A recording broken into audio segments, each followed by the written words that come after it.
প্রিয় ভাই আমার, প্রিয় বোন আমার, মক্কায় মসজিদে হারামে এসে জীবনের একটি বারের মতো যে হজ ফরজ হয়, সে হজ আদায় করার পর যদি আপনার জীবনের টার্নিং পয়েন্ট না হয়, তাহলে আপনার জীবনের মোড় কখন ঘুরবে? আর এরপরে আর কখন ঘোরার জন্য আপনি অপেক্ষা করবেন? আল্লাহ বলেছেন, আল্লাহ ইয়ানিল্লাযীনা আমানু আন তাখশা কুলুবুহুম লিযিকরিল্লাহ, যারা ঈমান এনেছে তাদের অন্তরটা আল্লাহর ভয়ে বিগলিত হওয়ার সময় কি এখনো আসে নাই? ও ভাই, মক্কায় আসার পর, হজ করার পর বাইতুল্লাহর সামনে দাঁড়িয়ে কি আপনি আল্লাহর সঙ্গে প্রতিশ্রুতি দিয়ে, আপনার জীবনের রশির মাথায় গিরা দিয়ে এটাকে ফিক্সড করে ফেলার সময় এখনো আসে নাই? মনে রাখবেন, শয়তান আপনাকে ভুলিয়ে রাখবে যে হজ শেষ হয়ে গেছে, এখন ফেসবুকে ইউটিউবে আবার ডুব দাও, এগেইন কাম ব্যাক করো তুমি আমার সেই জগতে, আবার তুমি ভুলে যাও। প্লিজ নিজেকে পরিবর্তন করার সংকল্প করি। আমাদের প্রত্যেকটা মানুষের পরিবর্তন করার মতো ইস্যু আছে। আমি আমার কথা যদি বলেন, আমি প্রত্যেকটা তওয়াফে প্রতিটা সময় আমার 4-5টা পয়েন্ট বলে বলে আল্লাহর কাছে আমি বলি, আল্লাহ আমার এই বদ অভ্যাস আছে, আল্লাহ আমি জানি আমার এই দুর্বলতা আছে, আপনি আমাকে সংশোধন করে দেন। সবচেয়ে বড় প্ল্যান হলো আমাদেরকে সিদ্ধান্ত নিতে হবে, হজ হোক পরিবর্তনের সূচনা, হজ হোক জীবন পরিবর্তনের সূচনা। এখান থেকে আমি নতুন লাইফ, নতুন জীবন শুরু করব, হাল খাতা হবে। আল্লাহ তাআলার কাছে তওবা করার মিনিংটাই হলো এটা, যে আল্লাহ আমি আগে যা করেছি সেখান থেকে ব্যাক করে আমি এখন নতুন করে শুরু করলাম। আপনি যদি চেষ্টা করেন, পাক্কা নিয়ত করেন, আল্লাহ বলেছেন ওয়াল্লাযীনা জাহাদু ফিনা লানাহদিয়ান্নাহুম সুবুলানা, যারা আমাদের রাহে, আল্লাহ বলছেন আমার রাস্তায় যারা আসার জন্য সংগ্রাম করবে, চেষ্টা না সংগ্রাম করবে, সর্বোচ্চ চেষ্টা যেটা, সেটা যখন করবে কেউ, আল্লাহ বলেছেন তাকে আমি আসার জন্য এবং টিকে থাকবার জন্য বহু রাস্তা দেখিয়ে দিব। বাট তাকে সিদ্ধান্ত নিতে হবে। এই জন্য সিদ্ধান্ত নেব তো আমরা ইনশাআল্লাহ। মাবরুর হজের আলামত হলো আপনার ভিতরে পরিবর্তন আনা। হজটা আমার জীবনে একটা ছাপ ফেলে যেতে হবে। আমার জীবনে যদি ছাপ ফেলে যায়, আমাকে যদি পরিবর্তন করে, আমার ভেতর জগতে যদি পরিবর্তন আসে, যে আমি আল্লাহর ঘরে হাজির হয়ে আল্লাহর সাথে তওবা করেছিলাম, আল্লাহ তুমি গুনাহ মাফ করো, আমি এখন থেকে সঠিক পথে চলবো, আমি সেই কথা রক্ষা করার জন্য যদি চেষ্টা করি এবং সেই রুটে আমি থাকতে পারি, তাহলে আমি আমার হজের পর গিরা দিয়ে দিলাম।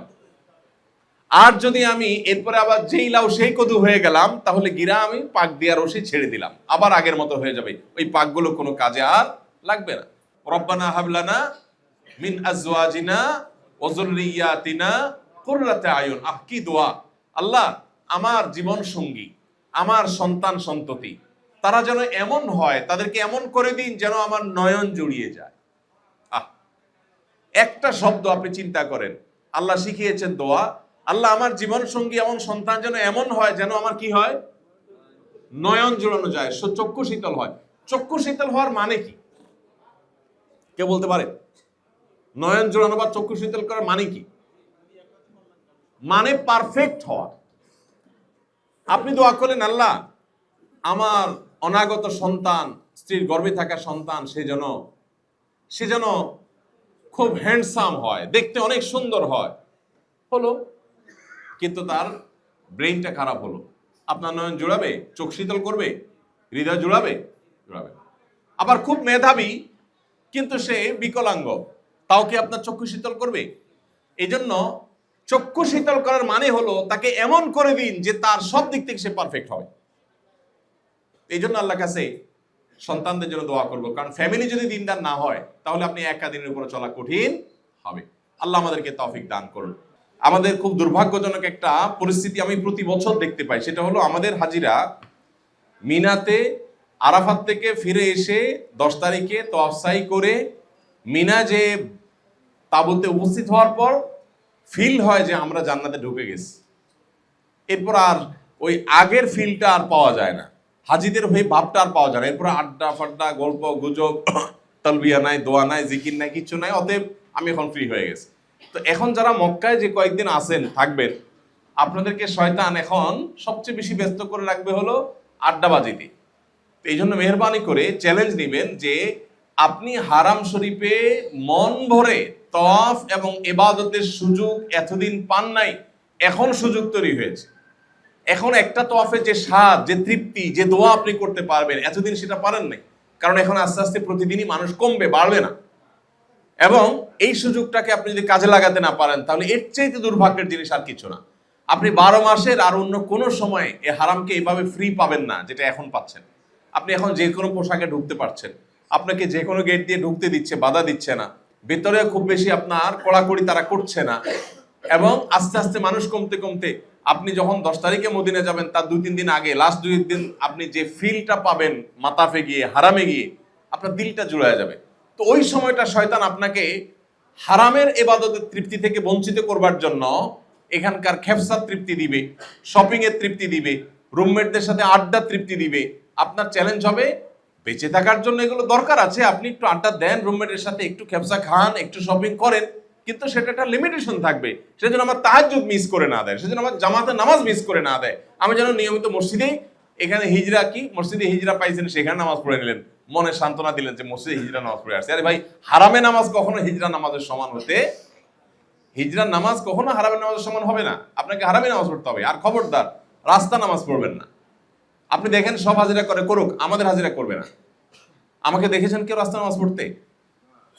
রাস্তায় যদি কখনো নামাজ পড়া লাগে তাহলে এমন জায়গায় দাঁড়ানো, ধরুন দারুত তাওহীদের পিছনে, বা এমন জায়গায় দাঁড়ানো যে আপনি শিওর যে এখানে কানেকশন আছে। কানেকশন যদি না থাকে, দীর্ঘ গ্যাপ থাকে, তাহলে অনেক ইমামদের মতেই, ওলামায়ে হানাফের মতে, আবার অনেক ইমামের মতে নামাজই হবে না। এটা নিয়ে কনফিউশন আছে, যদিও অনেক ওলামাদের মধ্যে হয়ে যাবে, কিন্তু আমি নিজেকে কনফিউশনে কেন ফেলবো? আর তাছাড়া নামাজের মধ্যে, রোদের মধ্যে বাহিরে আপনার হুলস্থুল করে নামাজ পড়া মিনিংটা কি? আমি সুন্দর করে নামাজের এরিয়াতে, মসজিদের এরিয়াতে ঢুকে নামাজ পড়বো ইনশাআল্লাহ।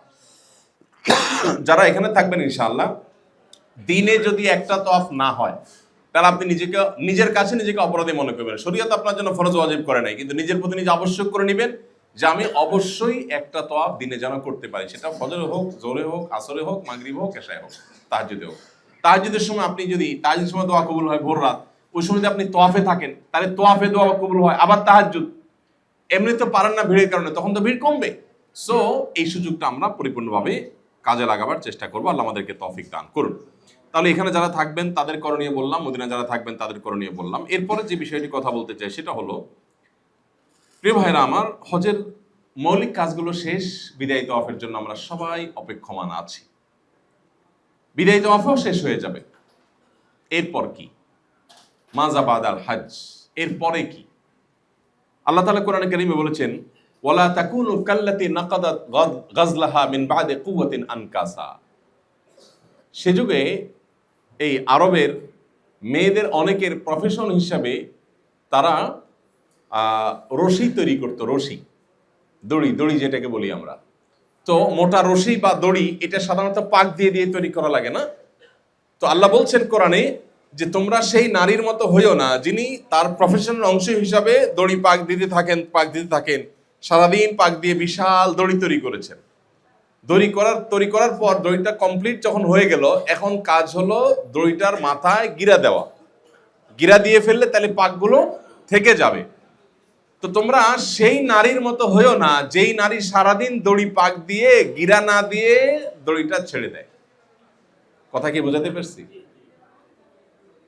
এর মানে যদি কেউ কোনো আমল করে, এই আমলটাকে তিনি সেভ করার প্ল্যান না করে, আপনি অনেক কিছু লিখলেন কম্পিউটারে কিন্তু সেভ করেন না, কম্পিউটার বন্ধ করে ফেলেছেন, তাহলে এই লেখার কোনো মানে থাকবে? ঠিক একইভাবে আপনি এখানে আল্লাহ তাআলা যতটুকু তৌফিক দিয়েছেন, টুটাফাটা আমল করেছেন, ভাঙা চূড়া ভুল ভালো মিলিয়ে আপনি আমল করেছেন। এখন আপনার কাজ হলো গিরা দেওয়া, যাতে আমলগুলো নষ্ট না হয়। গিরা কিভাবে হবে? প্রিয় ভাইরা আমার, আমরা মাবরুর হজের আলামত বলেছিলাম, এখানেও বলেছি, দেশে থাকতে সেশনেও বলেছি, আপনাদের মনে আছে তো? মাবরুর হজের আলামত হলো আপনার ভিতরে পরিবর্তন আনা। হজটা আমার জীবনে একটা ছাপ ফেলে যেতে হবে। আমার জীবনে যদি ছাপ ফেলে যায়, আমাকে যদি পরিবর্তন করে, আমার ভেতর জগতে যদি পরিবর্তন আসে যে আমি আল্লাহর ঘরে হাজির হয়ে আল্লাহর সাথে তওবা করেছিলাম, আল্লাহ তুমি গুনাহ মাফ করো, আমি এখন থেকে সঠিক পথে চলবো, আমি সেই কথা রক্ষা করার জন্য যদি চেষ্টা করি এবং সেই রুটে আমি থাকতে পারি, তাহলে আমি আমার হজের পর গিরা দিয়ে দিলাম। আর যদি আমি এরপরে আবার যেই লাউ সেই কদু হয়ে গেলাম, তাহলে গিরা আমি পাক দিয়া রশি ছেড়ে দিলাম, আবার আগের মতো হয়ে যাবে, ওই পাকগুলো কোনো কাজে আর লাগবে না। এই জন্য ভাইরা আমার, এখন সময় হলো নিজেকে পরিবর্তন করার জন্য সংকল্প করার। আমি আপনাদের কাছে করজোড় করে বিনতি করি, একজনকে যদি আমি পেতাম হাতে পায়ে ধরে বলতাম আল্লাহর ওয়াস্তে জীবনের অবশিষ্ট অংশটা আল্লাহকে দিয়ে দেন। আমরা এখানে কেউ ছোট বাচ্চা নই, এখানে যারা আছি আমরা বেশিরভাগ মানুষই 40+ হয়ে গেছি। কিছু ভাইরা আমাদের 2-4 জন মানুষ আছেন বা 2-4টা আমাদের ছেলে মেয়ে আছে যারা অনেক ছোট বয়সে হয়তো ওরা, আর বাকি সবাই আমরা বয়সে অনেক বড় পরিণত হয়ে গেছি। আমাদের জীবনের ক্রিম টাইম ইতিমধ্যে আমরা পার করে চলে আসছি ভাইরা, ক্রিম টাইম শেষ, যৌবন তারুণ্য কৈশোর আমরা পার করে আসছি। এখন মানুষের জীবনের পরিবর্তনের জন্য একটা টার্নিং পয়েন্টের দরকার হয়। প্রিয় ভাই আমার, প্রিয় বোন আমার, মক্কায় মসজিদে হারামে এসে জীবনের একটি বারের মতো যে হজ ফরজ হয়, সে হজ আদায় করার পর যদি আপনার জীবনের টার্নিং পয়েন্ট না হয়, তাহলে আপনার জীবনের মোড় কখন ঘুরবে? আর এরপরে আর কখন ঘোরার জন্য আপনি অপেক্ষা করবেন?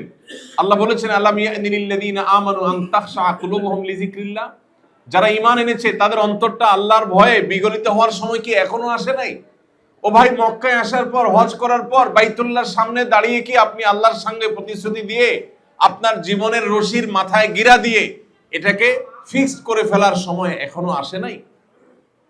মনে রাখবেন, শয়তান আপনাকে ভুলিয়ে রাখবে যে হজ শেষ হয়ে গেছে, এখন ফেসবুকে ইউটিউবে আবার ডুব দাও, এগেইন কাম ব্যাক করো তুমি আমার সেই জগতে, আবার তুমি ভুলে যাও। প্লিজ নিজেকে পরিবর্তন করার সংকল্প করি। আমাদের প্রত্যেকটা মানুষের পরিবর্তন করার মতো ইস্যু আছে। আমি আমার কথা যদি বলেন, আমি প্রত্যেকটা তওয়াফে প্রতিটা সময় আমার 4-5টা পয়েন্ট বলে বলে আল্লাহর কাছে আমি বলি, আল্লাহ আমার এই বদ অভ্যাস আছে, আল্লাহ আমি জানি আমার এই দুর্বলতা আছে, আপনি আমাকে সংশোধন করে দেন। মানুষ বলে স্বভাব চেঞ্জ হয় না, আল্লাহ আপনার কাছে না বলতে কিছু নয়, আপনি সব পারেন। আপনি পাহাড়কে মাটি করতে পারেন, মাটিকে পাহাড় করতে পারেন, সাগরকে শুকাতে পারেন, শুকনা জায়গাকে সাগর বানাতে পারেন। আপনি রাতকে দিন করেন, দিনকে রাত করেন। আপনি মৃত ডিম থেকে জীবন্ত মুরগি বের করেন, আর জীবন্ত মুরগি থেকে মৃত ডিম বের করেন। আল্লাহ আপনার দ্বারা অসম্ভব বলতে কিছু নাই, আপনি সৃষ্টিকর্তা। বিধায় আমার মতো এই বদভ্যাসের রোগীকে আপনি সম্পূর্ণভাবে পরিবর্তন করতে পারেন, আমি বিশ্বাস করি, আমার সেই ইয়াকিন আছে আপনি করেন সেটা। আল্লাহ, মানুষের তো চাওয়ার বিভিন্ন জায়গা থাকে, অপশন থাকে, এক জায়গায় না পেলে আরেক জায়গায়, ব্যাংকে টাকা নেই তো ধার করতে পারে, আমার তো আর অপশন নাই আল্লাহ, আপনি ছাড়া আর কোনো অপশন নাই, আমাদের আর কোনো রব নাই, আর কোনো আল্লাহ নাই, আর কোনো খোদা নাই। সো আপনাকেই, আপনার কাছ থেকে আমার না পেলে আমি খালি হাতে যেতে হবে। ওয়ালা তারুদ্দানা খায়বিন, আল্লাহ খালি হাতে আমাদেরকে ফিরিয়ে দিবেন না। আল্লাহ এত কষ্ট করে আসছি, এই আরাফাতে, মিনা, মুজদালিফা এত হ্যাসেল নিয়েছি আল্লাহ, এত পেরেশানি নিয়েছি, এত রিস্ক নিয়েছি, এত পায়ের ব্যথা, এত কষ্ট, মা বোনদের এই গরমে এই বোরকা মেনটেন করে এত কষ্ট, পুরুষদের মতো করে তাদের মতো করে কষ্ট, আল্লাহ এত কিছু করেছি, আমি যেন খালি হাতে চলে না যাই, আমি যেন সেই রশি পাক দেওয়া মানুষের রশির গিরা খোলা রেখে ছেড়ে দেওয়ার মতো আবার আসল বা পুরাতন জায়গায় ব্যাক করার মতো না হই। ভাইরা আমার, আমি যদি একজন একজন করে আপনাদের কাছে করজোড় করে মিনতি করতে পারতাম, একজন একজন করে আমি বলতাম, প্লিজ আপনি আল্লাহকে কাবার সামনে তওয়াফের মধ্যে আল্লাহকে বলেন, আল্লাহ আমাকে পরিবর্তন করে দাও, আমি পরিবর্তন হতে চাই, আমার উপার্জনে ভেজাল আছে, আমি আর চাই না, আমি ব্যাক করতে চাই। আল্লাহ আমার আচরণে ভেজাল আছে, আমার আচরণটা ত্রুটিপূর্ণ, আমি রেগে যাই, আমি বদমেজাজ হই, মুখ খারাপ হয়ে যায়, আমি আমার স্ত্রীর প্রতি খারাপ আচরণ করি, আমার হারাম সম্পর্ক আছে, অবৈধ সম্পর্ক আছে, আমার চরিত্রের মধ্যে ত্রুটি আছে। আল্লাহ আমি ঠিক হতে চাই বাট হতে পারি না। এমন মানুষ খুব কম আছে। কুল্লু মৌলুদিন ইউলাদু আল ফিতরা, নবীজি বলেছেন প্রত্যেকটা মানুষ ফিতরতের উপরে জন্মগ্রহণ করছে। এমন মানুষ খুব কম আছে যে ভালো হতে চায় না, সবাই ভালো হতে চায়। শয়তান, আমি বারবার যেটা বলি, আষ্টে পৃষ্ঠে আমাকে বেঁধে ফেলেছে। আপনার কোনো প্ল্যান নাই, কিন্তু আপনার জন্য যে শয়তান বরাদ্দ আছে তার প্ল্যান আছে, তার প্ল্যান আছে। সে জানে আপনি হজ করতে এসেছেন, সে জানে এখানে এসে আপনার দিলটা বিগলিত হয়েছে, সে জানে এখানে আপনি পরিবর্তন হতে এসেছেন। পরিবর্তন যেন হতে না পারেন তার জন্য তার ছক আছে। আপনি দেশে যাওয়ার সাথে সাথেই ব্যবসা বাণিজ্য সব উল্টো পাল্টা, অফিসে গিয়ে দেখলেন সব ঝামেলা তৈরি হয়ে গেছে, আপনার মেজাজ বহুত গরম হয়ে যাবে, বহুত ব্যবসা লস হয়ে গেছে। এখন 2 নম্বর পথে যাওয়ার জন্য আপনার মন আকুপাকু করতে থাকবে, খারাপ সঙ্গ আপনি পাবেন, এয়ারপোর্ট থেকে হতে পারে, বিমান থেকে হতে পারে, আরো আগে হতে পারে। আপনার হজকে নষ্ট করার জন্য বহু পরিকল্পনা শয়তান করেছে। দুঃখজনক বিষয় হলো যে আমাদের কোনো পরিকল্পনা নেই। এই জন্য ভাই, আমি আপনাদেরকে এক্সট্রিমলি রিকোয়েস্ট করব, নাম্বার 1, আপনি এখানে তওবা করেন, জীবন পরিবর্তনের তওবা। জীবন পরিবর্তনের তওবা করা যাবে তো ইনশাআল্লাহ? আমরা সবাই সবার দুর্বলতা জানি ভাই। আমার দোষ আমার চাইতে বেশি কেউ জানে না, আপনার দোষ আপনার চাইতে বেশি কেউ জানে না, আপনার স্ত্রীও আপনার এত দোষ জানে না, আপনি নিজে যতটা জানেন। এজন্য ভাই আমাদের কাজ হবে হজের পরবর্তী জীবনটাতে যেন হজ ধরে রাখা যায়, তার জন্য কিছু প্ল্যান করা, চেষ্টা করা যাবে তো ইনশাআল্লাহ? সবচেয়ে বড় প্ল্যান হলো আমাদেরকে সিদ্ধান্ত নিতে হবে হজ হোক পরিবর্তনের সূচনা, হজ হোক জীবন পরিবর্তনের সূচনা। এখান থেকে আমি নতুন লাইফ, নতুন জীবন শুরু করব, হাল খাতা হবে। আল্লাহ তাআলার কাছে তওবা করার মিনিংটাই হলো এটা, যে আল্লাহ আমি আগে যা করেছি সেখান থেকে ব্যাক করে আমি এখন নতুন করে শুরু করলাম। আপনি যদি চেষ্টা করেন, পাক্কা নিয়ত করেন, আল্লাহ বলেছেন ওয়াল্লাযীনা জাহাদু ফিনা লানাহদিয়ান্নাহুম সুবুলানা, যারা আমাদের রাহে, আল্লাহ বলছেন আমার রাস্তায় যারা আসার জন্য সংগ্রাম করবে, চেষ্টা না সংগ্রাম করবে, সর্বোচ্চ চেষ্টা যেটা সেটা যখন করবে কেউ, আল্লাহ বলেছেন তাকে আমি আসার জন্য এবং টিকে থাকবার জন্য বহু রাস্তা দেখিয়ে দিব, বাট তাকে সিদ্ধান্ত নিতে হবে। এই জন্য সিদ্ধান্ত নেব তো আমরা ইনশাআল্লাহ। ভাইরা আমার, হেয়ালিপনা, পাগলামো, হালাল হারাম বাজ বিচার না করা, যাচ্ছে তা করা, এটা জীবনে বহু করেছি ভাই। যে কোনো মুহূর্তে মওত এসে যেতে পারে, হায়াত যে কোনো মুহূর্তে শেষ হয়ে যেতে পারে। এই জায়গা মক্কা, এই মক্কার মসজিদুল হারাম, মদিনার মসজিদে নববী, এই জায়গাটা যদি আমাদের পরিবর্তনের সূতিকাগার না হয়, এটা যদি আমার জীবনে নেক এবং আল্লাহর প্রিয় বান্দা হওয়ার পথের সূত্রপাত এখান থেকে না হয়, তাহলে এরপরে হতে পারে, কিন্তু সেটার সম্ভাবনা খুবই কম। আল্লাহ আমাদের সবাইকে এখান থেকে তওবায়ে নাসুহা করে যাওয়ার তৌফিক দান করুন। ভাইরা আমার, জন্য আড্ডাবাজি না করে হজ পরবর্তী জীবনটা যেন ভালো থাকে, তার জন্য এখান থেকে সিদ্ধান্ত নেওয়া যেন আমি আগের মতো আর চলবো না, আমি এখন নতুন করে চলবো। আমার সোশ্যাল মিডিয়াতে ফ্রেন্ড লিস্টে যে সমস্ত আইডি থেকে হারাম জিনিস আছে সেগুলোকে আমি ব্লক দেব, যে সমস্ত গ্রুপ থেকে বাজে জিনিস আছে সেগুলো আমি ব্লক দেব, সম্ভব হলে অ্যাপ ডিলিট করে ফেলবো। আমার ব্যক্তিগত বাস্তবিক জীবনে অফলাইনে যে সমস্ত বন্ধু বান্ধবের সংস্রব আমাকে ধ্বংস করে সেগুলো থেকে আমি সরে আসবো। আমি মিনাতে বলছিলাম, আমাদেরকে বেশিরভাগই ধ্বংস করে আমাদের সোসাইটি, আমাদের সার্কেল। আপনি নিজে হয়তো এরকম খারাপ না, কিন্তু যাদের সাথে চলেন সেখানে এটা করা লাগে। একজন মেয়ে, তিনি পরিপূর্ণ পর্দা করেন, কিন্তু তিনি একটা বিয়েতে যাচ্ছেন, সেখানে পর্দা করে না মানুষ, সেজন্য তিনি সেখানে করতে পারছেন না। সার্কেল। তো যেই জায়গায় আমার দিন সেফ না, সেই জায়গায় আমি কেন যাব? এখানে আমি সারা জীবন গিয়েছি, এখন আর যাব না। সবাই বলবে কি রে ফেরেশতা হয়ে গেছিস নাকি? হ্যাঁ, ট্রল করবে। আমরা ওই যে আমাদের উমরা বইয়ের শেষে কয়েকটা দোয়া আছে, এর মধ্যে একটা দোয়া হলো আল্লাহুম্মা আসলিহ লি দীনি আল্লাযী হুয়া ইসমাতু আমরি। আল্লাহ, আমার দ্বীনকে আপনি সংশোধন করে দেন, আমার দ্বীনদারিতাকে, আমার ধার্মিকতার মধ্যে যে ত্রুটি আছে এটাকে আপনি দূর করে দেন, কারণ এটাই হলো আমার জীবনের একমাত্র সম্পদ, এটাই আমার মূল সম্পদ, যেটা আমাকে অনন্তকালে সুখের ঠিকানা দিবে, এমনকি দুনিয়াতে সুখী করবে। সে দিন যেন আমার সংশোধিত হয়ে যায়। আরেকটা দোয়া আছে ওই একই বইয়ের শেষের দিকে, মাঝের দিকে, দোয়ার অংশের মধ্যে মাঝামাঝি বা শুরুর দিকে, সেটা হলো যে নবী সাল্লাল্লাহু আলাইহি ওয়াসাল্লাম আল্লাহর কাছে দোয়া করতেন, ওয়ালা তাজআল মুসিবাতানা ফি দীনিনা। আল্লাহ, বিপদ তো বহু রকমেরই হতে পারে, আমাদের ধার্মিকতা নিয়ে যেন বিপদে না পড়ি। যে আমি একজন মানুষ ভালো ছিলাম, খারাপ হয়ে গেলাম খারাপ সঙ্গে গিয়ে, পর্দা করতাম, একটা পরিবেশে গেলাম সেখানে আর করতে পারছি না, আমি নামাজ পড়তাম কিন্তু এমন এক বন্ধুদের মধ্যে গেলাম সেখানে গেলে আমার নামাজ আর হচ্ছে না, এটা আমার দ্বীনের মধ্যে মুসিবত, এটা আমার দ্বীনদারিতার মধ্যে মুসিবত। আল্লাহ আমার দ্বীনদারিতাতে যেন কোনো মুসিবত না আসে। এই জন্য ভাই এখান থেকে সিদ্ধান্ত নিতে হবে তওবা করার, এরপরে স্টেপ নিতে হবে পরবর্তী জীবনে সেই তওবা ধরে রাখার।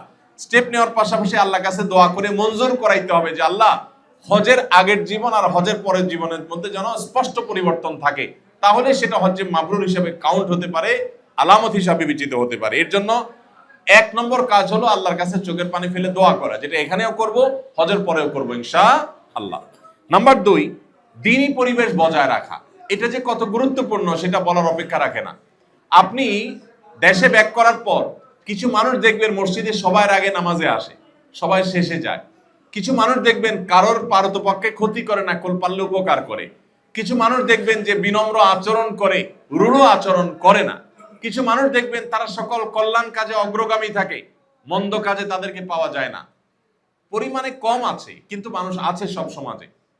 আপনি চেষ্টা করবেন সেই মানুষগুলোর সাথে বন্ধুতা করার, তাদের সাথে উঠা বসা করার। আপনার ফ্যামিলির সাথে সেই ফ্যামিলির সম্পর্ক হবে যে ফ্যামিলির বাচ্চারা গেমস খেলে না, যে ফ্যামিলির বাচ্চারা মোবাইল টিপাটিপি করে না, যে ফ্যামিলির বাচ্চাদের মধ্যে দিন আছে। এগুলো এখন হারিয়ে যাচ্ছে, পরিমাণে কম কিন্তু আছে। আপনার ওয়াইফের সাথে সেই মহিলার সম্পর্ক হবে যে মহিলার মধ্যে আল্লাহ ভীরুতা আছে, যে মহিলা শুধু শপিং মল ঘুরে না, যে মহিলার কাছে শুধু খাই নাই, যার আল্লাহর পরিচয় যিনি পেয়েছেন। আপনি নিজে সেরকম লোকজনের সাথে উঠা বসা করবেন যাদের মধ্যে আল্লাহর ভয় আছে। এই সার্কেলটা যদি আপনি হজ পরবর্তী জীবনে মেনটেন করতে পারেন, তাহলে আপনার হজ আপনি ধরে রাখতে পারবেন। তাহলে রশি পাক দেওয়ার পরে গিরা দিতে পারবেন। তাহলে আপনার হজের পরে হজ্জে মাবরুর করেছেন তার আলামত আপনার মধ্যে প্রকাশ পাবে ইনশাআল্লাহ। তাহলে দুইটা জিনিস বলেছি, এক হলো দোয়া। এখানে ভাই মাতাফে চোখের পানি ফেলে মঞ্জুর করে নেন, আল্লাহ এখানে যে ফিলিংস আমার আছে মাহমুদ, এটা যেন চলে না যায়। আমি দেশে যাওয়ার পরে এটা যেন চলে না যায়। ইয়া ইলাহাল আলামিন, আমার এখানকার এই মানসিক অবস্থাটা যেন আমি এটা নিয়ে যেন কবরে যেতে পারি। আল্লাহর কাছে দোয়া করা। আর দেশে যাওয়ার পরে শুধু দোয়া করলে হবে না, দোয়ার পাশাপাশি পদক্ষেপ নিতে হবে। আপনার যে সার্কেলটা আপনাকে দ্বীনের পথে বাধা হয় সেটাকে কাট করে দিবেন, কার জন্য? আল্লাহর খাতিরে। আর যেই সার্কেল আপনাকে দ্বীনের পথে চলতে সহায়তা করে আপনি তার সাথে সুসম্পর্ক করবেন। ঠিক আছে না ইনশাআল্লাহ? এখান থেকে যাওয়ার পর আলহামদুলিল্লাহ অনেকে রুমমেটদের মধ্যে পারস্পরিক সম্পর্ক বজায় রাখে, এটা ভালো, এটা খুবই ভালো। দেশে যাওয়ার পরে বিশেষ করে দিনদারিতার ভিত্তিতে যদি হয় সেটা আরো বেশি ভালো। আল্লাহ আমাদেরকে তৌফিক দান করুন। তৃতীয়ত যে করণীয় আছে সেটা হলো বিশেষ করে পরিবারকে দিনের পথে আনার চেষ্টা করা। অনেকে হয়তো নিজে হজে এসেছেন, আপনার যে ফিলিংস আছে আপনার ওয়াইফের সেটা এখনো নাই, তিনি দেশে আছেন। স্বাভাবিক, আপনি হারামে আসছেন, মক্কা মদিনাতে হাজিরা দিয়েছেন, আল্লাহর ঘরে আসছেন, তিনি তো এই মুহূর্তে এখানে আসেননি। ফলে এখানে চিন্তার একটা গ্যাপ থাকতে পারে। মানুষ পরিবারকে দিনদার না বানাতে পারলে নিজে একা দিনের উপরে চলা, আল্লাহর পথে চলা কঠিন হয়। ভাই আমরা জীবনে অনেক কিছু স্বাদ পেয়েছি, আল্লাহর পথে চলার যে স্বাদ আছে এটা কোনো কিছুতে নাই। এখানে আপনারা অনেক অনেক গুরুত্বপূর্ণ ব্যক্তিরা আছেন, আপনাদের আমি জানি এখানে অনেক বড় বড় ডাক্তার আছেন, অনেক ইঞ্জিনিয়ার আছেন, অনেক পেশাজীবী আছেন, অনেক সম্পদশালী ব্যক্তি আছেন, আমাদের বন্ধুদের মধ্যে অনেক যোগ্য মানুষ আছেন। আমি জানি আপনাদের জীবনে অনেক কিছু আপনারা চেখে দেখেছেন, পরখ করে দেখেছেন। অন্তত জীবনের এই পর্যায়ে এসে আল্লাহর দাসত্বটাকে পরখ করে দেখেন। পৃথিবীর বাদশাহীতে সেই তৃপ্তি নাই, আল্লাহর দাসত্বে যে তৃপ্তি আছে। এই জন্য ভাই আপনি নিজে একা যদি চলতে চান সেই তৃপ্তি আপনি পাবেন না, বা পাওয়াটা আপনার জন্য কঠিন হবে। এই জন্য ফ্যামিলিকে দিনদার। রব্বানা হাবলানা মিন আজওয়াজিনা ওয়া যুররিয়াতিনা কুররাতা আয়ুন। কি দোয়া! আল্লাহ আমার জীবন সঙ্গী, আমার সন্তান সন্ততি তারা যেন এমন হয়, তাদেরকে এমন করে দিন যেন আমার নয়ন জুড়িয়ে যায়। একটা শব্দ আপনি চিন্তা করেন, আল্লাহ শিখিয়েছেন দোয়া, আল্লাহ আমার জীবন সঙ্গী এমন সন্তান যেন এমন হয় যেন আমার কি হয়, নয়ন জুড়ানো যায়, চক্ষু শীতল হয়। চক্ষু শীতল হওয়ার মানে কি কেউ বলতে পারে? নয়ন জুড়ানো বা চক্ষু শীতল করার মানে কি? মানে পারফেক্ট হওয়া। আপনি দোয়া করলেন আল্লাহ আমার অনাগত সন্তান, স্ত্রীর গর্ভে থাকা সন্তান, সে যেন খুব হ্যান্ডসাম হয়, দেখতে অনেক সুন্দর হয়। হলো, কিন্তু তার ব্রেইনটা খারাপ হলো। আপনার নয়ন জুড়াবে? চোখ শীতল করবে? হৃদয় জুড়াবে? আবার খুব মেধাবী কিন্তু সে বিকলাঙ্গ, তাও কি আপনার চক্ষু শীতল করবে? এই জন্য চক্ষু শীতল করার মানে হলো তাকে এমন করে দিন যে তার সব দিক থেকে সে পারফেক্ট হবে। আমরা আসুন্নাহ ফাউন্ডেশন থেকে বিশেষ করে হালাকা প্রোগ্রাম হতো এক সময়, সেটা এখন করতে পারি না। আমাদের মসজিদ কমপ্লেক্সের সাথে আপনারা অনেকে জড়িত আছেন, অনেকে টাকা পয়সা দিয়েছেন জমি কেনার জন্য। আরেকটা জমি কেনার কাজ শুরু হয়েছে, কারণ আমরা 40 কাঠা জায়গায় যেটা শুরু করেছি। এখন আলহামদুলিল্লাহ আপনারা জানেন ফাউন্ডেশনের দাওয়াতি কাজের পরিমাণ, অন্যান্য কাজের পরিমাণ এমন বাড়ছে যে এই জায়গায় আসলে সেটা সংকলন হওয়া সম্ভব না, সকল কার্যক্রম এখানে করা যাচ্ছে না। সেখানে খুশির বিষয়, মেয়েদের জন্য আলাদা নিয়মতান্ত্রিক সেন্টার আমরা তৈরি করতেছি, ইসলামিক সেন্টার। সেটার জন্য আলাদা আরো 32 কাঠা জায়গা বায়না করে আমরা আসছি, আসার আগে, হজের আগে। তো সেই জায়গাটা কিনতে হবে, অনেক টাকা দরকার। আল্লাহ ব্যবস্থা করবেন ইনশাআল্লাহ, আপনারা শরীক হচ্ছেন। আমি যে জন্য বলছি সেটা হলো যে এই মসজিদ কমপ্লেক্সে আমি এখন জুমা পড়াই এবং আস্তে আস্তে আমরা সেখানে নিয়মতান্ত্রিক প্রোগ্রাম শুরু করব। ছেলেদের মেয়েদের জন্য ডে লং প্রোগ্রাম, সপ্তাহে বন্ধের দিনে উইকেন্ডে, যাতে করে আমরা সেখানে দিনই একটা পরিবেশ পাই। আমাদের যে সমস্ত ভাইরা অস্ট্রেলিয়া থেকে আসছেন অথবা কানাডা থেকে অথবা অন্যান্য জায়গা থেকে আসছেন, আপনারা অমুসলিম প্রধান দেশগুলোতে দেখেন যে দিন ধরে রাখার জন্য কিছু চেষ্টা সেখানে আছে না, বিভিন্ন ইসলামিক সেন্টার, বিভিন্ন মসজিদগুলো বিভিন্ন প্রোগ্রামের মধ্যে রাখে। বাংলাদেশি মানুষ মনে করে কি আমাদের দিন তো সেভ আছে, আমরা আর কি করবো, যাই মসজিদে হাজিরা দিয়ে নামাজ পড়ে জুমাটা পড়ে চলে আসি। ডে লং প্যাকেজ প্রোগ্রাম থাকা দরকার ফ্যামিলির জন্য। আমরা চেষ্টা করতেছি আমাদের এই কমপ্লেক্সে শুক্রবার সকালে আপনি আসবেন গোসল টোসল করে ফ্রেশ হয়ে উইথ ফ্যামিলি, ফুল ফ্যামিলি, আপনার বাচ্চা সহ। বাচ্চার জন্য পার্কে খেলাধুলার ব্যবস্থা থাকবে। দুপুরে আপনার কুপন দিয়ে টাকা দিয়ে কিনে আপনি স্বল্প মূল্যে আপনি খাবার কিনে খাবেন। সারাদিন দিনই প্রোগ্রাম। আর বিভিন্ন ভালো পরিবারগুলো, এই যে আমরা আজকে 200 মানুষ আমরা আছি, আমাদের 200টা পরিবার যদি সপ্তাহে একটা দিন একসাথে হওয়ার সুযোগ থাকে, 200 না পারি 50টা একসাথে হই, তাহলে আমার পরিবার একটা ভালো মানুষের সঙ্গ পাবে, একটা ভালো পরিবারের সঙ্গ পাবে। সমাজটা এখন এইভাবে ধ্বংস হয়েছে যে সবাই ভাবসাবের পিছনে দৌড়াচ্ছে। আপনি যার কাছে যাবেন ভাব ছাড়া কিচ্ছু নেই। মেহমানদারি করবে 30 পদ দিয়ে, এটাও ভাবসাব। তার বাড়ি গাড়ি যা করছে সবই ভাবসাব। এই ভাবসাবের জগতে যদি আপনি প্রবেশ করেন, আপনার জীবন ধ্বংস অনিবার্য, কারণ আপনি এখান থেকে ব্যাক করতে পারবেন না। আর ভাবসাবের কোনো শেষ হয় না। আপনি যার সাথে যাবেন দেখবেন ভাবসাব, তার চেয়ে বড় ভাবসাওয়ালা পাবেন, তখন আপনি কি করবেন? আপনার সারা জীবন দুঃখে থাকবে। এই জন্য দিনের মধ্যে আসলে আপনার এই সমস্ত কম্পিটিশন থাকবে না। তখন কম্পিটিশন হবে যে উনি তাহাজ্জুদ পড়ে, আমি পারি না কেন? উনি হারামকে স্যাক্রিফাইস করতে পেরেছেন। আমি এমনও মানুষ জানি 7 ফিগারের স্যালারিতে চাকরি করেছেন, এখন মাত্র 15-20 হাজার টাকা বেতনে চাকরি করেন। আমি এমন ফ্যামিলি জানি, গত বছর আমি নিজে একজনের কাছে চেয়ে তার বাসায় কোরবানির ছাগল পাঠিয়েছি। এরকম আমার পরিচিত সার্কেল লোকজন আছে। এক সময় লাখ টাকা স্যালারি পেতেন, এখন মাত্র 15-20 হাজার টাকা স্যালারি পান। তার চাকরি যায় নাই, তিনি চাকরি ছেড়ে দিয়েছেন আল্লাহ সুবহানাহু ওয়া তাআলা। এরকম ফেরেশতা সুলভ নেককার আল্লাহর ওলি প্রিয় মানুষ এই সমাজে এখনো আছে, বাট আমরা সেই সার্কেল পাচ্ছি না। তো আসুন্নাহ ফাউন্ডেশন মসজিদ কমপ্লেক্সে আমরা সেই সার্কেলটা ডেভেলপ করতে চাই আপনাদের জন্য ইনশাআল্লাহ। আপনার শরীর থাকবেন তো ইনশাআল্লাহ। তো আমরা যেন হজের পরবর্তী জীবনে আমাদের দিনটাকে, ইমানটাকে ধরে রাখতে পারি। আমরা আমাদের জায়গা থেকে কিছু চেষ্টা করব, কিন্তু এক হাতে তালি বাজবে না। আপনাকে চেষ্টা করতে হবে হজ পরবর্তী জীবনে হজকে ধরে রাখার জন্য। হজ আমাদের পরিবর্তনের সূচনা হতে হবে। হজ পরিবর্তনের সূচনা হতে হবে। যে সমস্ত বোনরা স্বামীর সাথে ঝগড়া হতো, নিয়ত করে ফেলেন এখন আর ঝগড়া করবেন না, স্যাক্রিফাইস করবেন। বোন, দুনিয়াটা জান্নাত না, দুনিয়াটা জান্নাত না। আপনার স্বামীর সবকিছু পারফেক্ট হবে না। আবার যে সমস্ত পুরুষরা বইয়ের সাথে খারাপ আচরণ করতেন, মহিলারা হাসতেছে যে আমাদেরকে ওয়াজ কেন করতেছে। আমি আরেকটা বলতাম তো, তার আগে আপনারা হেসে দিয়েছেন। আমাদের যে সমস্ত ভাইয়েরা আছেন যে পুরুষ হিসাবে স্ত্রীর সাথে খারাপ ব্যবহার করতেন, শ্বশুরবাড়ির থেকে আপনার ছাগল আসে নাই, আপনার কোরবানির সময় গরুর রান আসে নাই, আপনার শ্বশুর সম্বন্ধে দেখতে আসে নাই, অথবা আপনার স্ত্রী বাবার বাড়ির থেকে বেশি টানে, অথবা নানান অজুহাত দিয়ে শয়তান আপনাদের মধ্যে খোটাখুটি লাগায় রাখে, এই জায়গা থেকে সিদ্ধান্ত নেন এগুলো আর করবো না ইনশাআল্লাহ। কত রে ভাই, শেখ সাদি রহমতুল্লাহ আলাইহি বলেছেন, চেহেল সাল উমরে আজিজত গুজারত মেজাজে তু আজহা লিতিফলি নাগাশত। ফার্সি ভাষায় একটা কবিতার মধ্য দিয়ে চমৎকার একটা কথা তিনি বলেছেন। শেখ সাদি রহমতুল্লাহ বলেছেন, চেহেল সালে উমরে আজিজত গুজারত, তোমার জীবনের 40টা বছর পার হয়ে গেল, মেজাজে তু আজহা লিতিফলি নাগাশত, অথচ তোমার আচরণ, তোমার স্বভাব, তোমার অ্যাপ্রোচ এটা এখনো ছোট শিশুর মতো হয়ে গেল। এখনো কথা কথা ঝগড়া করো। আরে ভাই, দাম্পত্য জীবন 20 বছর পার হয়ে গেছে, 15 বছর পার হয়ে গেছে, এখনো ঝগড়া, এখনো ম্যাচুরিটি আসেন, এগুলো কথা হলো? হ্যাঁ, শুরুতে বোঝাপড়াতে অসুবিধা হয়, কিন্তু আর কত? এবার একটু ক্ষমা দেন, এবার একটু খান্তি দেন, জীবনটাকে পরিবর্তন করেন। চেষ্টা করবো তো আমরা ইনশাআল্লাহ। ভাইরা, আমরা পরস্পর দিকে হাসাহাসি না করে নিজের দিকে নিজে হাসাহাসি করি। আমরা সবাই কম বেশি রুগী, সবাই কম বেশি রুগী। বাহিরে মানুষ ফেরেশতা জানে, ঘরের লোক জানে আমার অবস্থা কি, আমার আচরণ কি। রাগ উঠলে, চান্দি গরম হলে মুখ দিয়ে কি বাইর হয়, আচরণ কি হয়, এটা মানুষ জানে না। মানুষ দেখে আমি আফত মৎস কি ফেরেশতা, আমাকে চিনে আমার ওয়াইফ, আমার বাচ্চা কাচ্চা, আমার ছেলে মেয়ে। এই জন্য আপনার ছেলে মেয়ে যেন বলতে পারে আমার বাবার মতো মানুষ হয় না। এই কথা যেন আপনার দিল থেকে, আপনি বলা লাগবে না মুখে, আপনি জানেন আপনার ছেলে মেয়েরা আপনার অবস্থান কি, আপনার তাদের কাছে আপনার অবস্থান কি, আপনি জানেন আপনার স্ত্রীর কাছে আপনার অবস্থান কি, আপনি অ্যাজ এ স্ত্রী আপনি জানেন আপনার স্বামীর কাছে আপনার অবস্থান কি। কেউ বলতে হবে না, আপনি জানেন। আমি লিখে দিতে পারি, আপনি জানেন। আমি আমার কম্পিউটার থেকে, পিসি থেকে সকল সোশ্যাল মিডিয়ার নিউজ ফিড আমি ব্লক করে ফেলেছি। এটা আমার ব্লক আছে। সোশ্যাল মিডিয়ার অ্যালগোরিদম আমাকে চালাতে পারে না, বিকজ সে অপশন আমি বন্ধ করে ফেলেছি। সে তার মতো করে ভিডিও আমাকে দেখাবে, সে যেটা দেখাইতে চায় সেটা দেখাইতে পাবে। এই জন্য তো শয়তান প্ল্যান করতে পারে আমাকে নিয়ে, আমি সে সুযোগ দেব না। আমি নিজের প্ল্যান নিজে করব, শয়তানকে করতে দেব না। অ্যালগরিদম আপনাকে ভিডিও দেখাবে, আপনার ব্রেইনে ন্যারেটিভ বিল্ড হবে, আপনার মানসিকতা তৈরি হবে, আপনি নিজের অজান্তে ফিতনার মধ্যে পড়ে যাবেন।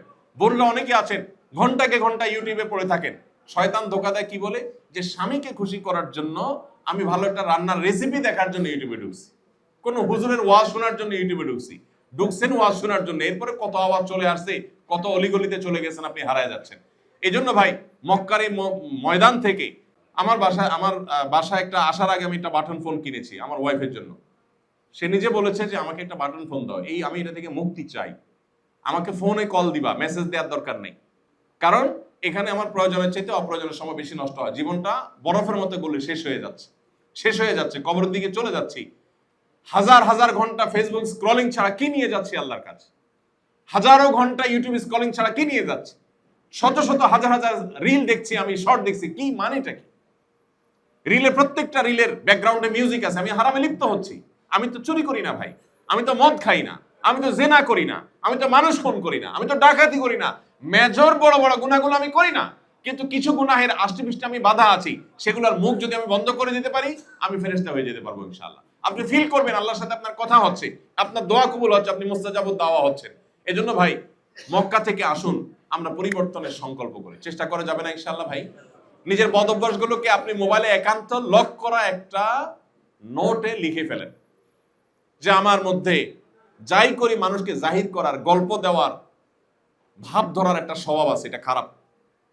আমার মধ্যে বদমেজাজ আছে, আমার রাগ উঠলে মাথা ঠিক থাকে না, কি বলি, এটা একটা খারাপ গুণ। আমার মধ্যে আর কি কি বদ অভ্যাস আছে আমি সেটা লিখে ফেলি, লিখে পারলে দিনে একবার করে দেখি কিভাবে এটাকে সংশোধন করা যায়, একটু চিন্তা করি, আল্লাহর কাছে দোয়া করি। একটু যদি আপনি চেষ্টা করেন, আল্লাহর ওয়াদা আছে, গুলি মিস হলে আল্লাহর ওয়াদা মিস হতে পারে। আল্লাহ বলেছেন ওয়াল্লাযিনা জাহাদু ফিনা, যারা আসতে চায় আমার পথে, যারা সংশোধন হতে চায়, আল্লাহ বলেছেন তাদেরকে আমি আমার দিকে আসার একটি নয় বহু রাস্তা দেখায় দেব। এই জন্য ভাই, আমাদের সিদ্ধান্ত নিতে হবে, হজ পরবর্তী জীবনটা যেন হজ পূর্ববর্তী জীবন থেকে ভিন্নতর হয়। মনে থাকবে ইনশাআল্লাহ ভাই? হজ পূর্ববর্তী জীবনের চাইতে হজ পরবর্তী জীবনটা যেন ভিন্নতর হয়। হজের পূর্বে আমার মুখে দাড়ি ছিল না, হজের পরে দাড়ি আসবে ইনশাআল্লাহ। হজের আগে আমার ধূমপানের বদ অভ্যাস ছিল, হজের পরে আমি সেটা ছেড়ে দিব। মরে যাবেন না, সিদ্ধান্ত নেন, টাইট হন।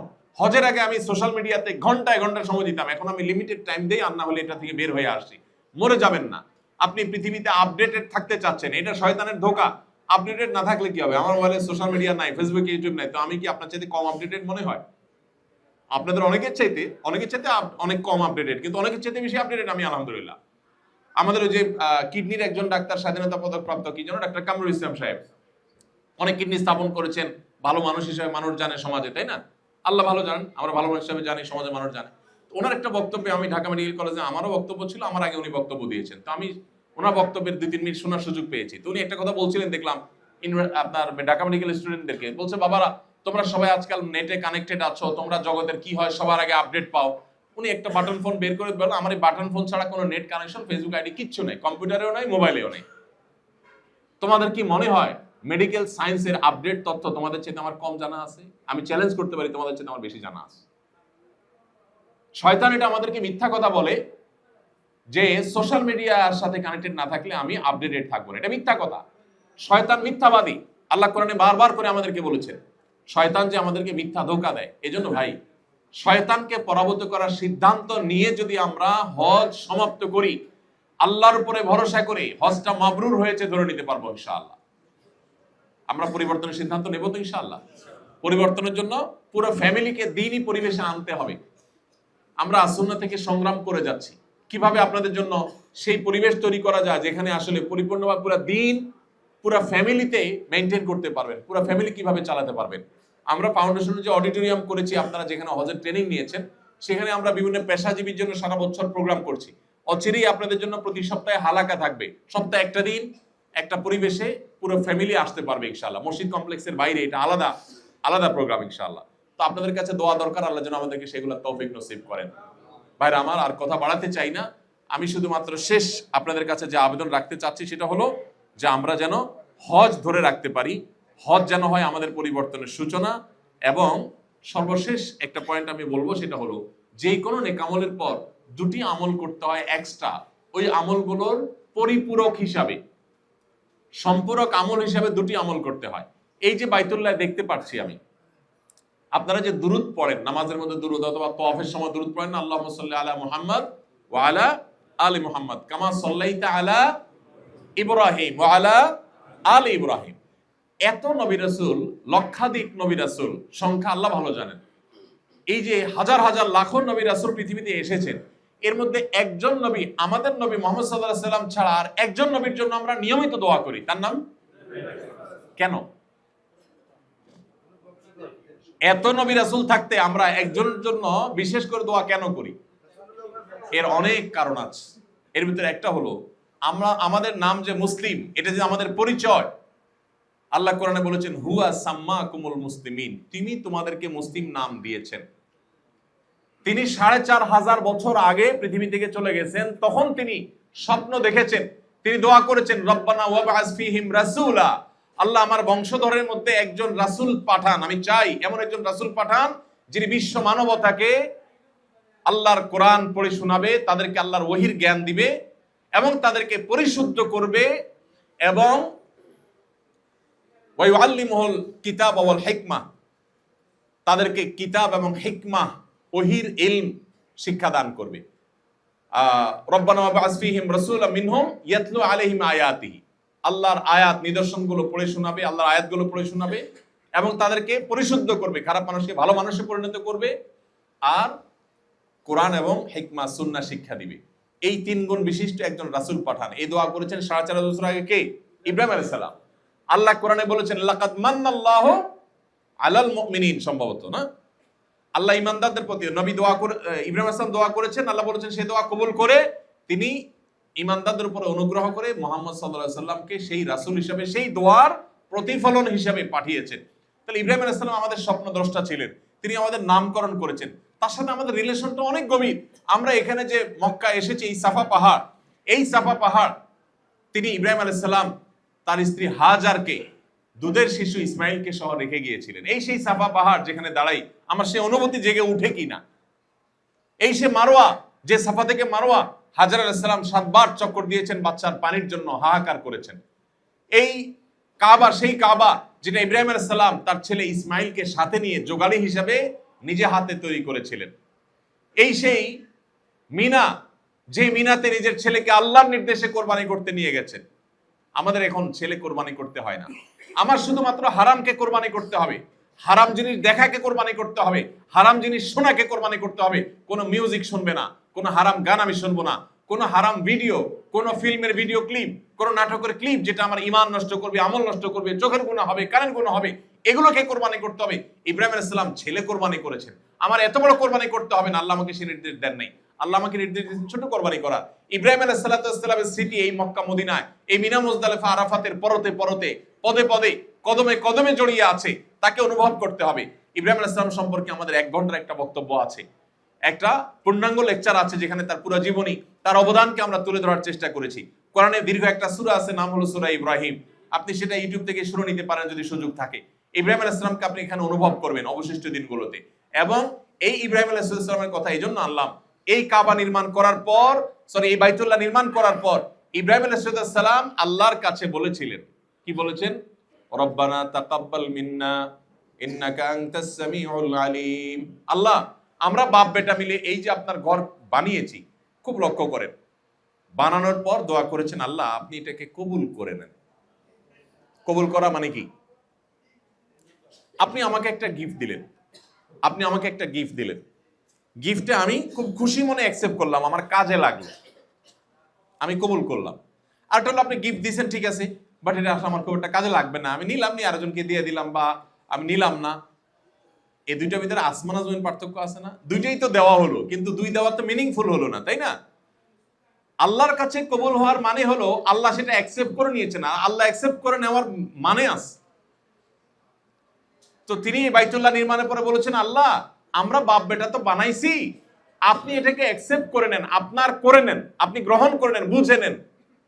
দেখেন আল্লাহ কবুল করে নিয়েছেন, ফলে কি হয়েছে? 4,500 বছর পরও মানুষ আজ এখানে হজ করতে আসছে। পৃথিবীর কোন বিনোদন স্পট, কোন পর্যটন টুরিস্ট স্পট আছে 4,500 বছর ধরে সমান্তরাল ভাবে প্রাসঙ্গিক? অনেক পুরাতন পর্যটন স্পট আছে পৃথিবীতে, বাট 4,500 বছর ধরে প্যারালালি এক রকমের প্রাসঙ্গিক, এটা মক্কার মতো আরেকটা জায়গা পাওয়া কঠিন হবে। তো আল্লাহ তাআলা এমন ভাবে কবুল করেছেন যে এই বাইতুল্লাহকে আল্লাহ তাআলা দাজ্জালা ফিতনা থেকে মুক্ত রাখবেন।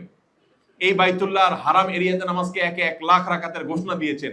যত কিছু আছে এই সব কিছুর মূলে হলো ওই যে ইব্রাহিম আলাইহিস সালাম দোয়া করেছেন, আল্লাহ আপনি অ্যাকসেপ্ট করে নেন। আল্লাহ অ্যাকসেপ্ট করে দিয়েছে, ডান। এর ফলশ্রুতি হলো এইটা। তাহলে একটা আমল পাইলাম, তিনি বাইতুল্লাহ নির্মাণ করেছেন, এটা ভালো কাজ। এই ভালো কাজের পরে আল্লাহর কাছে দোয়া করেছেন কি? কবুল হওয়ার দোয়া। তাহলে একটা শিক্ষা পাইলাম, যে কোনো ভালো কাজের পর আমরা আল্লাহর কাছে কিসের দোয়া করব? আমরা হজ শেষ করেছি, এখন আমাদের দোয়া হবে কি? আল্লাহ আপনি মিনায় গেছি, আল্লাহ মুজদালিফায় রাতে ছিলাম, আল্লাহ আরাফাতেও দিনে দোয়া করার চেষ্টা করেছি, আল্লাহ তোয়াফ সাই করার চেষ্টা করেছি, যাই করেছি ভাঙাচোরা। আপনি যদি দোষ ধরতে যান তাহলে তো একটাও টিকবে না। আল্লাহ আপনি ভুল ত্রুটি মাফ করে এটাকে কবুল করেন। কবুল করার একটা, আরটা হলো ভুল মাফ করা। আমি ভালো করতে গিয়ে খারাপ হয়ে গেছে না?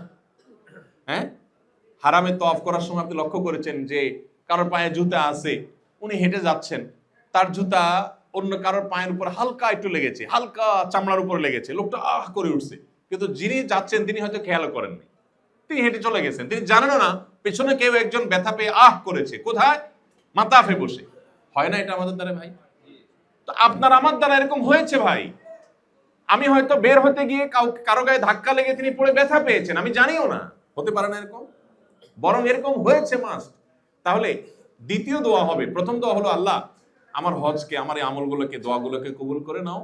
আর দ্বিতীয় দোয়া হলো আল্লাহ আমি ভালো করতে গিয়ে কিছু খারাপ কাজ হয়ে গেছে, তুমি সেটাকে মাফ করে দাও। তাহলে দুইটা কাজ এখন আমাদের হবে। বিমানে যেতে যেতে হবে, সফরে যেতে যেতে হবে, অবশিষ্ট দিনগুলোতে আমরা এই দুইটা কাজ করব। এক হলো আল্লাহ অ্যাকসেপ্ট করো আমার আমলগুলো, আর দ্বিতীয় হলো আল্লাহ ভুল যেগুলো হয়েছে সেগুলো কি করো? মাফ করো। আমরা নামাজে সালাম ফেরানোর পরে কি পড়ি? আসসালামু আলাইকুম রাহমাতুল্লাহ, আসসালামু আলাইকুম রাহমাতুল্লাহ। এরপর প্রথম কি? আস্তাগফিরুল্লাহ, আস্তাগফিরুল্লাহ, আস্তাগফিরুল্লাহ। মানে কি? আল্লাহর কাছে ক্ষমা চাই, আল্লাহর কাছে ক্ষমা চাই, আল্লাহর কাছে ক্ষমা চাই। আচ্ছা, ক্ষমা চাওয়ার অপশনটা হয়তো অপরাধ করার পর, নাকি? তো আমরা তো মাত্র নামাজ পড়ে শেষ করলাম, নামাজ পড়ে শেষ করে এখন সালাম ফিরে আমি আস্তাগফিরুল্লাহ কেন বলতেছি? নামাজ পড়লাম তো ভালো কাজ করলাম, এখন বলবো আলহামদুলিল্লাহ, নাকি? কিন্তু আমরা বলছি কি কেন? এর এই কেনর একটা উত্তর এটাও, একটা ব্যাখ্যা এটাও যে নামাজের মধ্যে আমার বহু ভুল ত্রুটি হয়েছে, আমি নামাজটা হক আদায় করে হয়তো করতে পারিনি, তাহলে আল্লাহর কাছে মাপ চাই আমি। এই জন্য ভাই হজের পরে আমরা এখন এটা কবুল হওয়ার দোয়া করব। আল্লাহ কত দোয়া করেছি, তুমি দোয়াগুলো কবুল করে নাও। আর দ্বিতীয়ত হলো আপনার ভুল ত্রুটি যেগুলো হয়েছে নিজের অজান্তে, সেগুলো তুমি মাফ করে দাও। কোরআনে কারিমে আল্লাহ তাআলা বলেছেন ওয়াকুলুবুহুম ওয়াজিলা, আয়াতটা কি জানো? ওয়াল্লাযীনা ইউতুনা মা আতাউ ওয়া কুলুবুহুম ওয়াজিলা। মুত্তাকিদের একটা বৈশিষ্ট্য হলো তারা যে কোনো ভালো কাজ করবে, আল্লাহর রাহে দান করবে, সাদাকা করবে, যে কোনো ভালো কাজ করবে, তাদের অন্তরটা ভয়ে থাকবে, ভয়ে থাকবে, অহংকার করবে না। আমি যদিও ভালো কাজ করেছি, যদি আল্লাহ অ্যাকসেপ্ট না করে, এই জন্য তার অন্তর মধ্যে এক ধরনের ভয় নিয়ে তিনি আল্লাহর কাছে বিনয়ী থাকবেন। আমাদের এখন সেই সময়টা যাচ্ছে, আমরা এখন দোয়া করব আল্লাহর জন্য কবুল করেন, চেষ্টা করবো তো ইনশাআল্লাহ ভাই। জাযাকুমুল্লাহ খাইর। কথা শেষ ভাই, কথা অনেক আগে শেষ। আপনাদের আমি 2-3টা প্রশ্ন আছে, এগুলোর উত্তর দিয়ে দিব। তার আগে একটু বলে রাখি যে আমরা একসাথে থাকতে গিয়ে, বিশেষ শর্ট প্যাকেজের হাজিরা কালকে যেহেতু মদিনা চলে যাচ্ছেন, আমিও কালকে মদিনা চলে যাব ইনশাআল্লাহ। মদিনা থেকে ওনারা আর এখানে ব্যাক করছেন না, ইনশাআল্লাহ দেশে বা বিভিন্ন দেশে যার যার গন্তব্যে চলে যাবেন। আর লং প্যাকেজের ভাইরা বোনেরা যারা আছেন তারা 10 তারিখে যাবেন আপনারা মদিনা, তারপরে আপনারা যাবেন। তো আপনারাও একসঙ্গে মদিনা থেকে ঠিকই চলে যাবেন। তো আমাদের একটা বড় অংশ আগামীকালকে আমরা চলে যাওয়ার কারণে আপনাদের সাথে আমাদের আর দেখা হচ্ছে না। তো সেজন্য সবার পক্ষ থেকে আমি একটা কমন কথা বলে রাখি, ম্যানেজমেন্টের ত্রুটি বিচ্ছুতি যদি হয়ে থাকে ম্যানেজমেন্ট বলবে। তারা হাজী সাহেবরা আমরা পরস্পর থাকতে গিয়ে মিনাতে, মুজদালিফাতে, আরাফাতে বা এখানে রুমে হোটেলে থাকতে গিয়ে আমাদের একের দ্বারা অন্যের কষ্ট হয়ে থাকতে পারে, খুবই স্বাভাবিক। একসাথে থাকতে গেলে আমাদের দ্বারা একজন দ্বারা অন্যজনের কষ্ট হয়ে থাকতে পারে। বিশেষ করে আমি তো বেশি কথা বলতে হয়েছে, আমার দ্বারা আপনাদের কারোর আঘাতপ্রাপ্ত হওয়াটা বেশি স্বাভাবিক। একটু রসিকতা বেশি করেছি, কথা বেশি বলেছি। যদি কেউ আপনারা কোনো কারণে আঘাতপ্রাপ্ত হয়ে থাকেন, নিঃশর্তভাবে আল্লাহর জন্য ক্ষমা করে দিবেন। আমি আল্লাহর জন্য মাপ চাই আপনাদের কাছে, আর আমিও কারোর প্রতি কোনো কষ্ট নাই থাকলেও আমি সবাইকে মাফ করে দিলাম। আর আপনাদের প্রতি রিকোয়েস্ট, আপনারা পরস্পরকে মাফ করে দিবেন ইনশাআল্লাহ। সেটা রুমমেট হোক, অথবা আপনার সহযাত্রী হোক, অথবা অন্য কেউ হোক। আমাদের কারোর দ্বারা কারোর যদি কোনো হক নষ্ট হয়ে থাকে, কারোর দ্বারা কোনো কষ্ট হয়ে থাকে, আমরা আল্লাহর জন্য যদি আল্লাহর বান্দাকে মাফ করে দিই, আল্লাহ আমাদেরকে মাফ করবেন ইনশাআল্লাহ। আল্লাহ দেখবেন যে আপনি কতটা ক্ষমাশীল, আল্লাহ আপনার সাথে সে আচরণটা করবেন। এই জন্য আমরা পরস্পরকে ক্ষমা করে দিব, ঠিক আছে না ইনশাআল্লাহ? আর এই সম্পর্কটাকে আমরা অটুট রাখার চেষ্টা করব, দেশে যাওয়ার পরেও কানেক্টেড থাকার চেষ্টা করব। হুদহুদ তারা প্রতি বছর যেহেতু হজ পুনর্মিলনী করে, আমি রিকোয়েস্ট করবো এবারও যেন তারা যাওয়ার পরে একটা ভালো হজ পুনর্মিলনী করে, যেখানে ভালো একটা টাইম পাস করা যায়, সবাই আবার যেন একত্র হতে পারে। যেটা হতে পারে 20 দিন পর বা 1 মাস পর। আর যারা প্রবাসে আছেন তারা অনলাইনে হয়তো যুক্ত হলেন কোনোভাবে। তো এটা আমার শেষ রিকোয়েস্ট আপনাদের প্রতি, যে সবাই সবাইকে আমরা ক্ষমা সুন্দর দেখবো ইনশাআল্লাহ। জাযাকুমুল্লাহ খাইর। হুদহুদ ট্যুরস অ্যান্ড ট্রাভেলস, হজ ও উমরার বিশ্বস্ত প্রতিষ্ঠান। রাহবার হয়ে পথ দেখাবে হুদহুদ ট্যুরস অ্যান্ড ট্রাভেলস।